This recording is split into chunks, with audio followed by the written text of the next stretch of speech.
me a real deal. Pass me a real deal. Pass me a real deal. Pass me a real deal.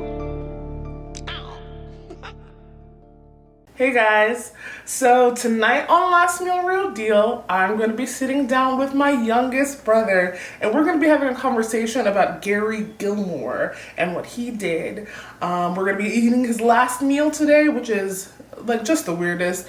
Hamburgers, baked potato, hard-boiled eggs, a few cups of coffee, and 3 shots of contraband Jack Daniels.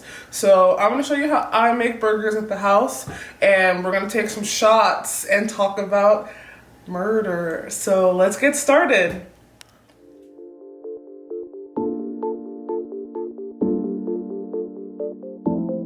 So we're gonna bake our potatoes. So far I've just rinsed them off to get all that dirt and grime off of them. And what you're gonna do is you're gonna take a fork, just stab it. How appropriate. Just so when it's cooking or baking in the oven, it doesn't explode. So all the steam and moisture in there can escape through your little stabby fork holes.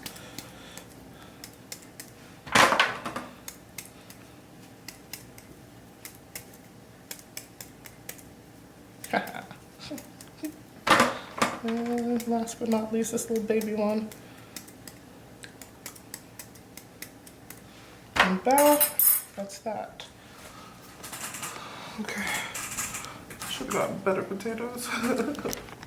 Okay, we're gonna rub olive oil all over the outside of our potato. Just like that. Okay, and we're gonna sea salt on these bad boys.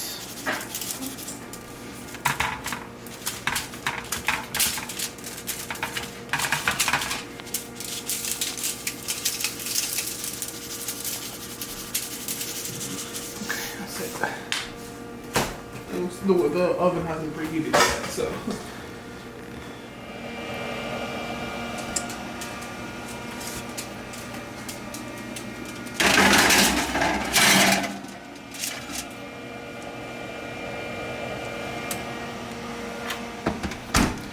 And we've got that oven on 450 with my eggs in cold water. I don't know why, don't really have a reason for that. And then I turn them on. And the way that I know that hard-boiled eggs are done is I just put them in boiling water and just wait till I think of the eggs. The next time I think of eggs are done. Okay, so I've got my ground beef in a bowl and I'm going to season it with some seasoning salt. I'm not going to show you the label, but we don't set trip over here.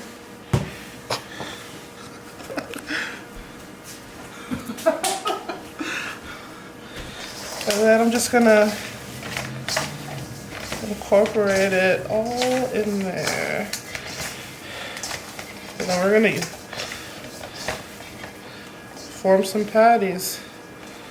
Okay. Try to get like a about this size. I'm just kind of, you can do it however you want, but they're going to shrink when you cook them. So, just trying to formed patty. Like so. Oh, no. Don't show that part, because it doesn't look, I don't like the way that looks. Okay. Gonna get it into a ball like this, and then just kind of smash it.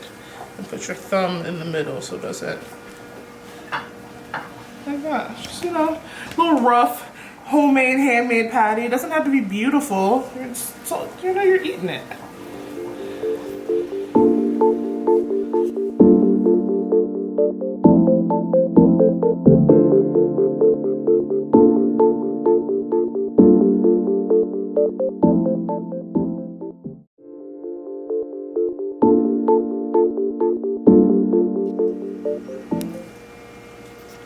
the eggs.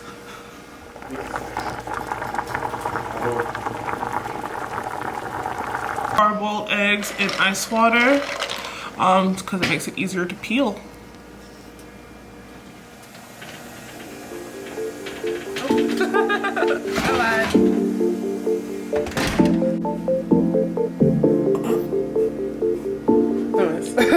So I would just put butter in my grill pan. I've got my stove on medium-high heat, not the highest. We don't want the burgers to burn before they're fully cooked all the way through.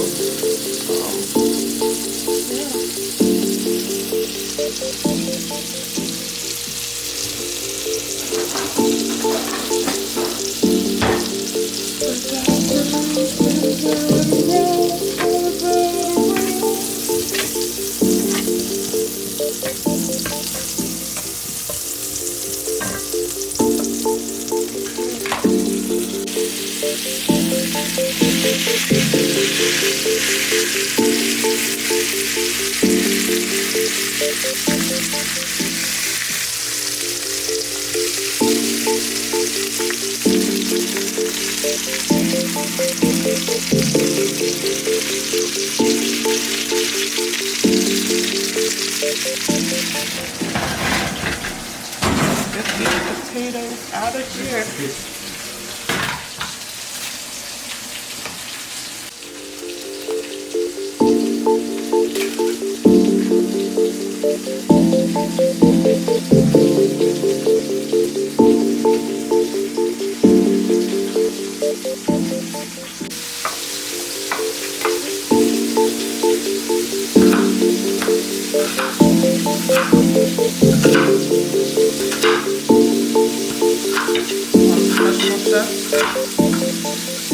So while the burgers are cooking, I'm sauteing some onions in some butter. Just because I like onions on my burger, but I'm not a fan of raw onions. So I'm gonna cook these down a little bit.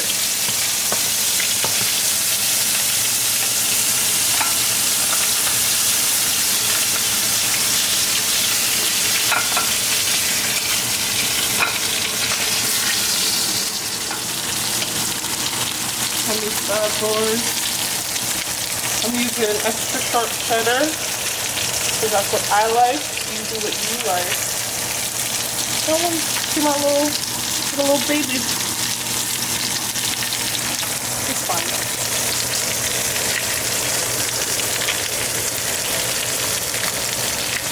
So I've got these potato buns.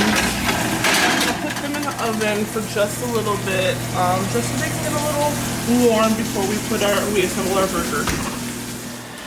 Okay, you want to use room temperature tomatoes. You're going to use tomatoes at all, because refrigerated tomatoes, you are not getting the right flavor. You don't even know what you're missing if you're refrigerating your tomatoes. I'll cut this butt off.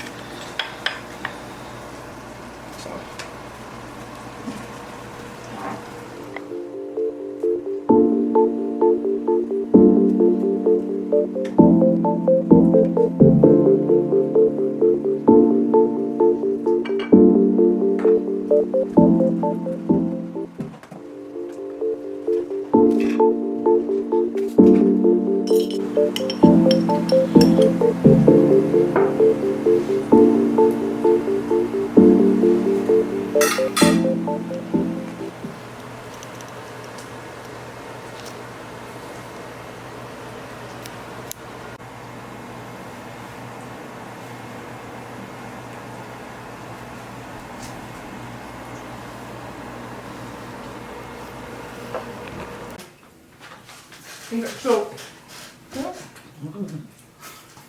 we're going to talk about Gary Gilmore, like I said. He was the first person in almost 10 years to be executed by the U.S. Supreme Court. Before this case, in 1976, there had been some decision that deemed the death penalty a cruel and unusual punishment, but I think it was overturned. I don't know. It was a lot of legalese that I did not understand. You're going to have to watch somebody smarter. But apparently, like, when his case came around, it was A-okay for the death penalty to be employed. Perfect timing, I guess. Yeah. So let's get a little background on Gary Gilmore. So, Mark Gilmore was born in McCarney, Texas on December 4th, 1940. He was the second of 4 sons. His father was an alcoholic con man. Jeez. So, yeah. His father, Frank Harry Gilmore, was an alcoholic con man. And he had whole other families and other wives, but he was not taking care of them. Bless you. Bless you. He married Bessie Van Brown, afterwards Bessie Gilmore. And she was a Mormon outcast from Utah. They got married in Sacramento, California. They had Gary while they were living in Texas under a different name. So they were not going by Gilmore because they were running away from the law. So actually, that kind of led to some conflict because Gary apparently never got along with his father. And he found his original. To be honest, true, but he found his original birth certificate with the name that they had given him in Texas, Faye Robert Kaufman, because they were going by Kaufman. But when they moved, they changed it to Gary. And he was like, oh, I must have been somebody else's child. And his mom tried to explain to him like the circumstances, but he was kind of locked out. Yeah.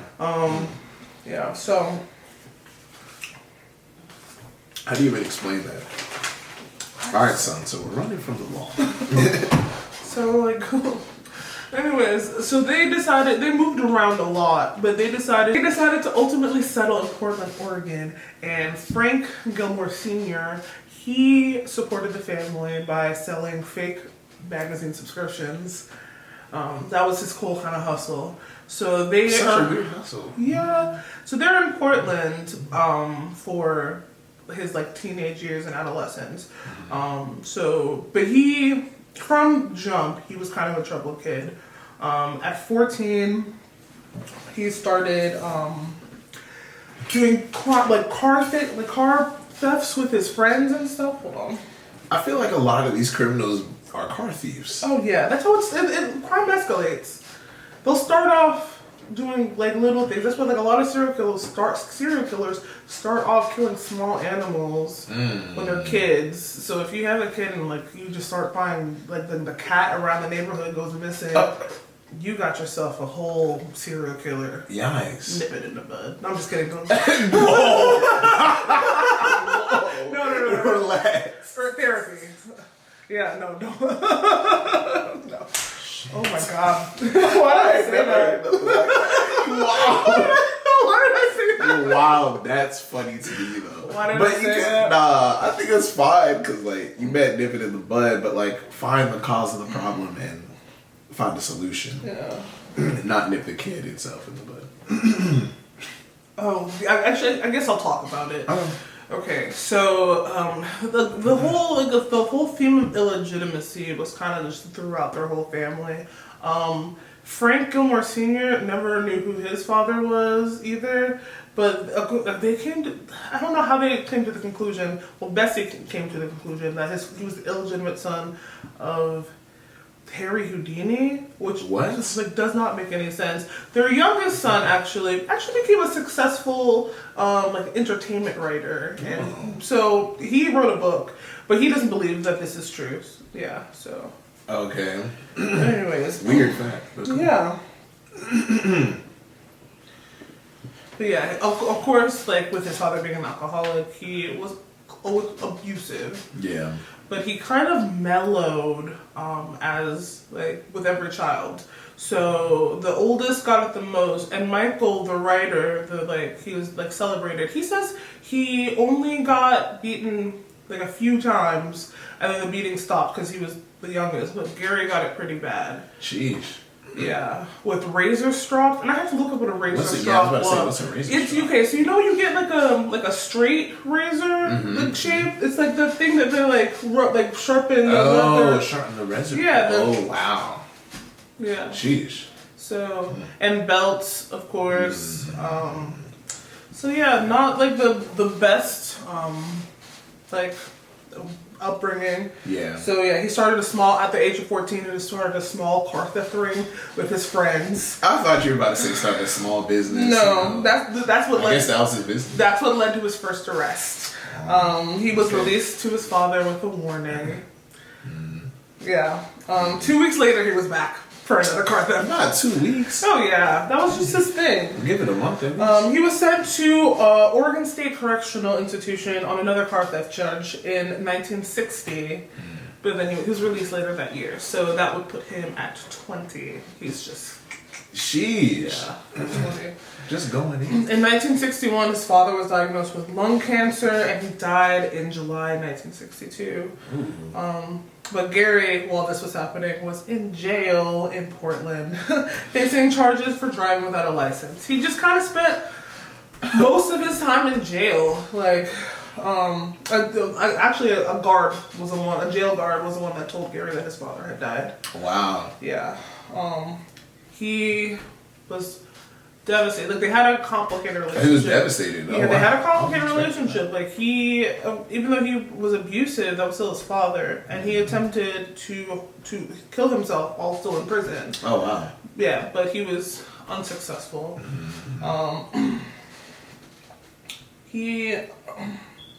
So after he got out, after his dad died, he got into just more and more trouble, and he was eventually got given a 15-year sentence for armed robbery and assault.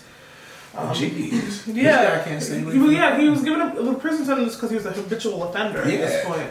So they were just like, keep him in there for 15 years. And so years, he's the prison psychiatrist diagnosed him with antisocial personality disorder, with with intermittent psychotic decompensation. We will look that up together later because I don't know what that is. I know what antisocial personality disorder is. But so in 1972, he is given conditional release.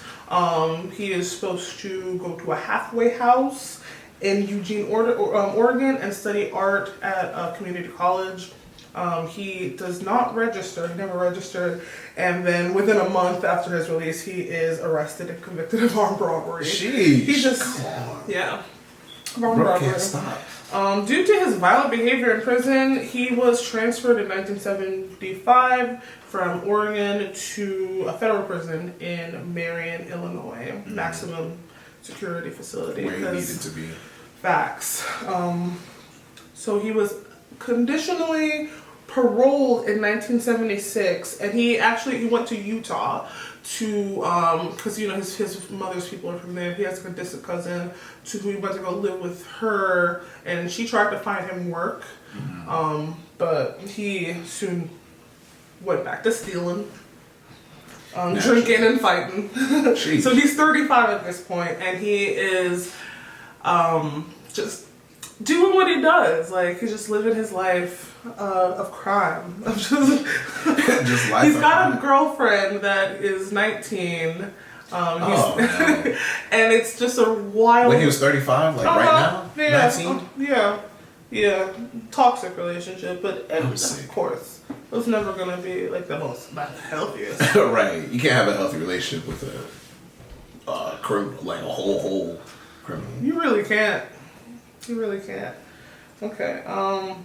So he's released. He's not been out of prison for that long. Actually, I think we're gonna take a second shot. Oh, second shot. Jeez. Yeah. So does that mean it's about to get rough? Yes. Yikes. We're about to talk about what he ended up on death row for. Goodness. Yeah. So we pour it up. Watch out on that. I don't know if you can hear our mom just like the peanut gallery from the back. She's very proud. that. Hell no, man. Okay. Right, cheers to mom.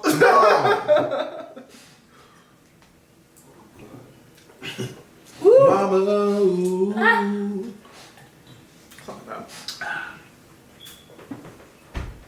I actually like Jack Daniels. Yeah, that's what I'm saying. He chose a good liquor. Mm-hmm. What if a serial killer chose like brunettes or something?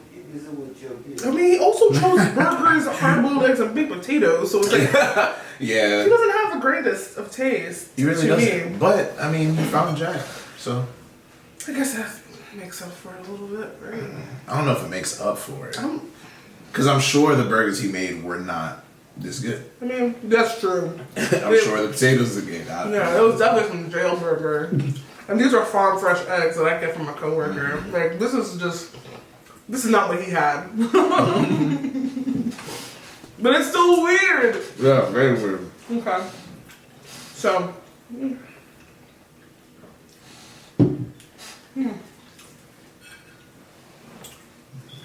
On the evening of July 19th, 1976, Gary Gilmore robbed and murdered Max Jensen, a gas station employee in Orem, Utah. Wait, robs and murders him? Yeah, he robs gas and station? murders them. Yeah, Max Jensen.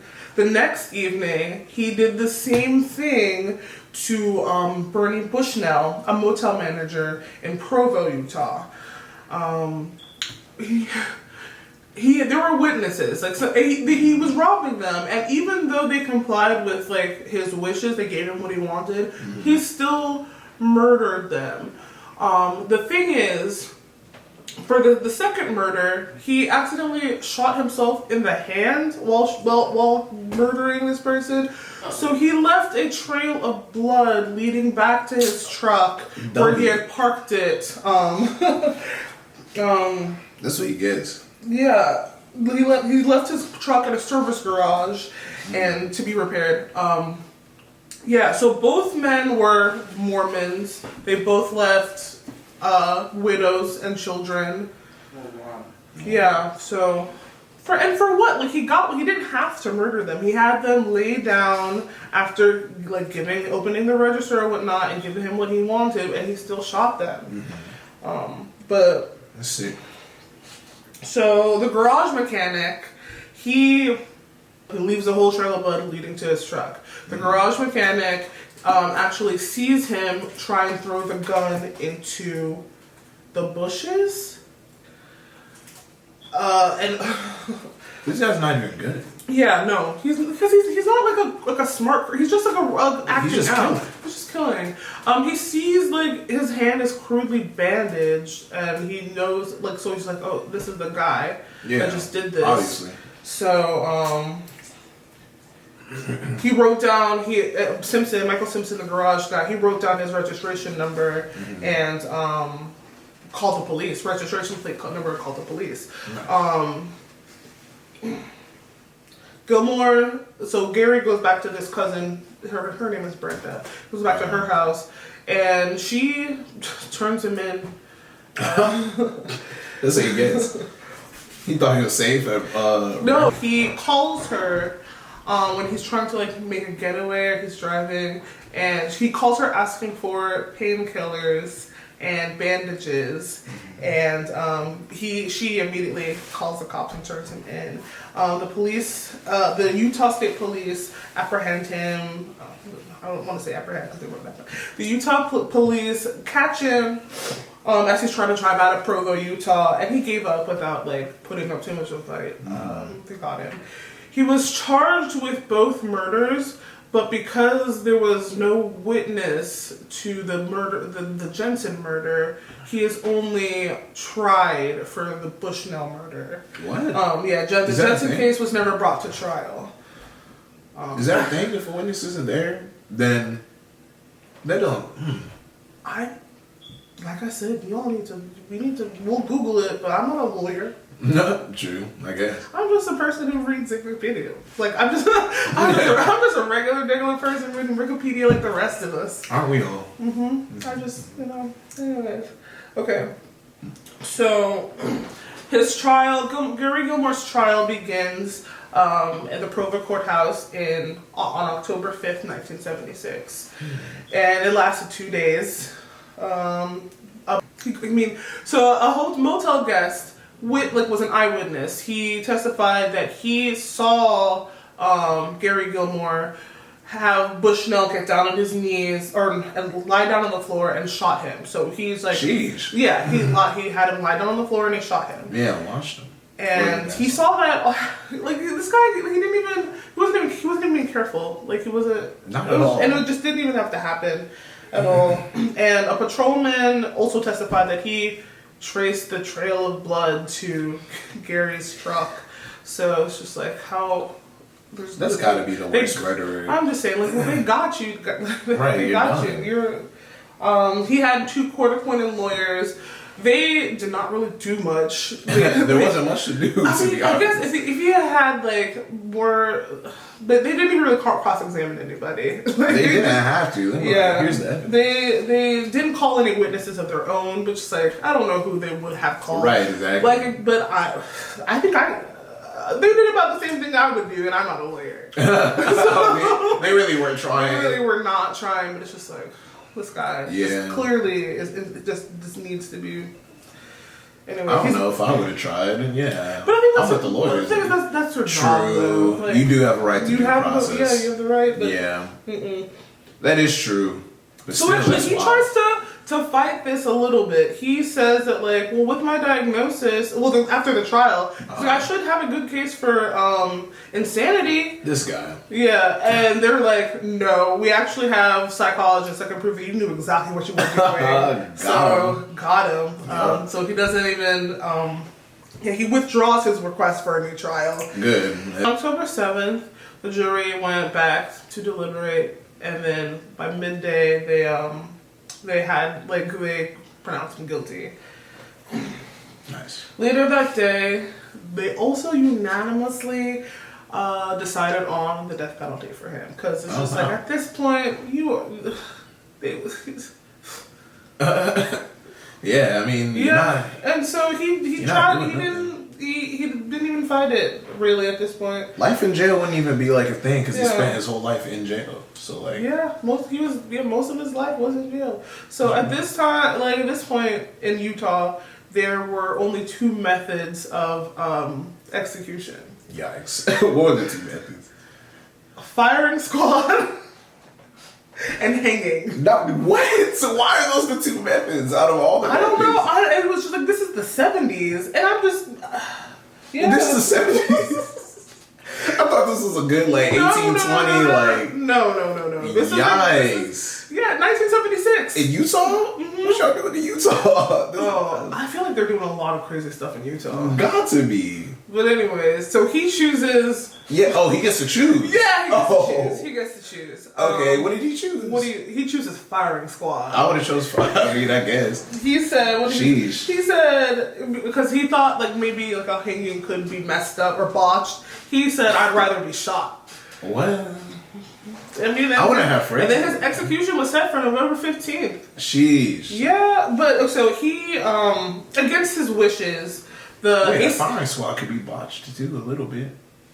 I mean, not completely, but I imagine if they'll just keep shooting. Yeah, I guess.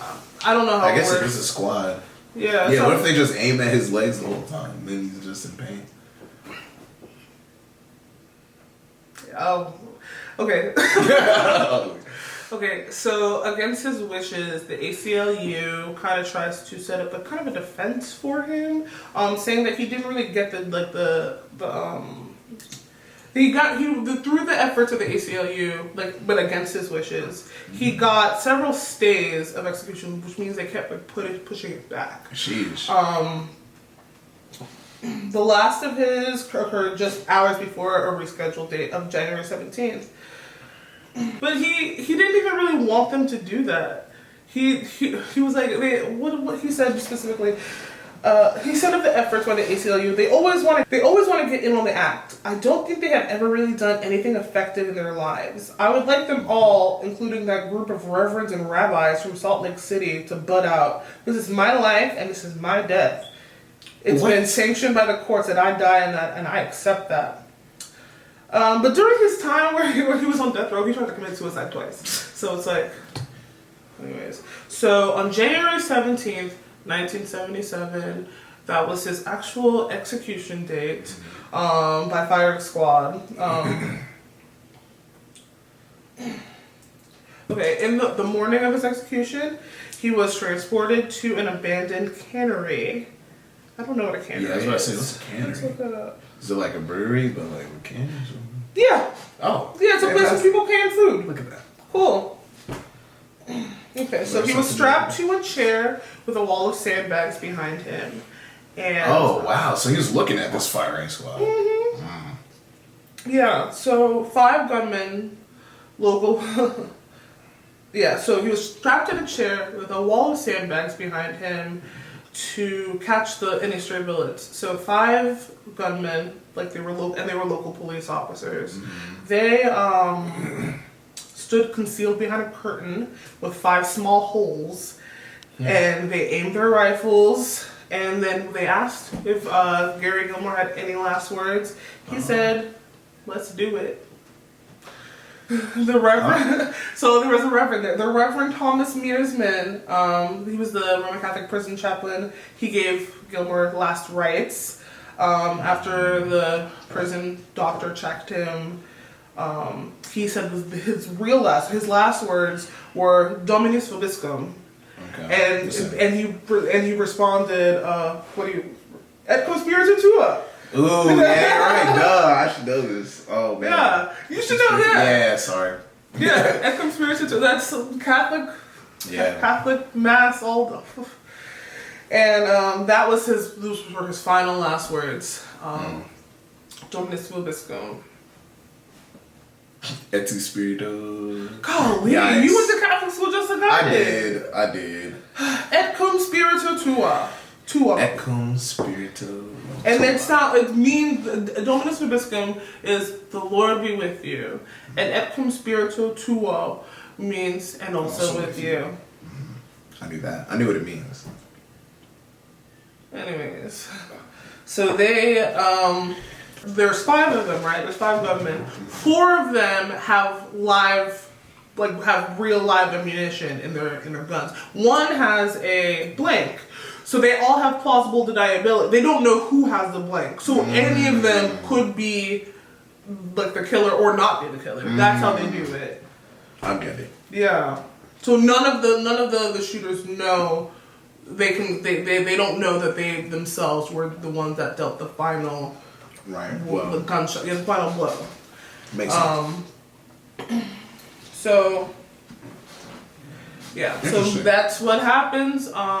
His youngest brother, Michael, he noticed that there were the 5 shots. He got okay. Oh, but so that's how it's supposed to go, right? With the firing squad. However, when his brother inspected his shirt afterwards, there were 5 holes in the chest area. Oh, they only shoot 1 bullet in the firing squad? Yeah. Yeah, there were 5 holes, and he came to the conclusion that they just didn't want to take any chances with the execution of my brother, with his brother. Wow. So he also donated. He requested that his organs be donated, so he could be pretty useful. So his corneas were used later that day, I believe. Later that day. Within hours of his execution. People had his cornea, so they were able to see. So, well, yeah. So his body was sent for autopsy and cremated later that day, and his ashes were scattered from an airplane over Spanish Fork, Utah. So, yeah, that is the story of Gary Gilmore. Like I said, this was his last meal, but he had 3 shots. So let's go ahead and take our last shot. Pour it up. Gotcha. Yeah, so he was the first person since 1976 to be executed since the reinstatement of the death penalty. Wow. Yeah. So it's wild the things that people get known for.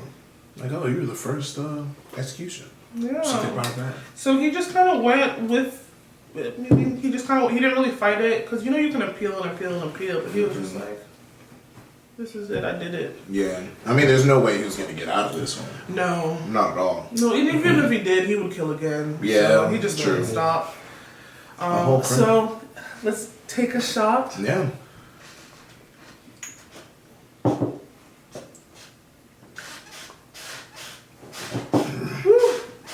And with that, that is Gary Gilmore's last meal. Wow.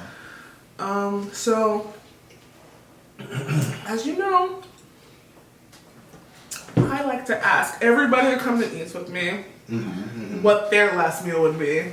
Ooh. So what would your last meal be? I feel like I already know. Name one of them. Peanut butter and jelly. Of course. All right. So, I want 2 peanut butter and jellies made with actual grape jelly, made with smooth peanut butter, creamy peanut butter. No, Crunchy. Crunchy. Yeah, I know that. I want a mandarin orange fruit cup. Because I love mandarin orange fruit cups. I would like some twin snakes. If y'all never had twin snakes, have some twin snakes. They're very good. You put me on. They actually are really They slap, good. right? Yeah. I'm saying. Twin snakes, a full plate of jollof rice made by Nigerian jollof. Nigerian jollof.